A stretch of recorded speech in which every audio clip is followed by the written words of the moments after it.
સાબરકાંઠા જિલ્લામાં આજે રંગારંગ પર્વ ધૂળેટીની ધામધૂમથી ઉજવણી કરવામાં આવી છે। જિલ્લાના નેતાઓ તેમજ આગેવાનો તેઓના કાર્યકરો સાથે ધૂળેટી ઉજવી રહ્યા છે। સાંસદ શોભનાબેન બારૈયા સહિત હિંમતનગરના ધારાસભ્ય વીડી ઝાલા અને કાર્યકરો અને આગેવાનો ડીજેના તાલે ધૂળેટીની ઉજવણી કરવામાં આવી।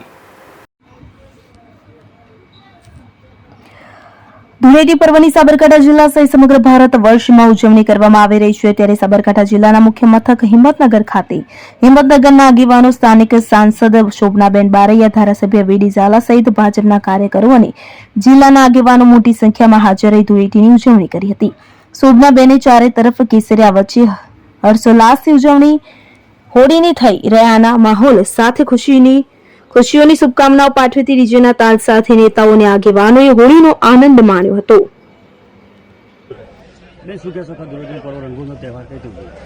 હોળી અને ધૂળેટી એ રંગોનો તહેવાર છે અને સૌ રંગોથી રંગાય છે, સૌ અબીલ ગુલાલથી એકબીજાને રંગ કરે છે। અહીંયા અમે સૌ ભેગા થયા છીએ, સાબરકાંઠાના આગેવાનો છે, ધારાસભ્યશ્રી પણ અહીંયા હાજર છે અને સૌ કાર્યકર્તાઓ, ભારતીય જનતા પાર્ટીના આગેવાનો પણ અહીંયા હાજર છે। સૌની સાથે રંગો ખેલવાની ખૂબ મજા આવી અને સૌ આ એકતાના પ્રતીક સમા તહેવારને સૌ સાથે મળીને ઉજવે છે એ જોઈને ખૂબ આનંદ થાય છે।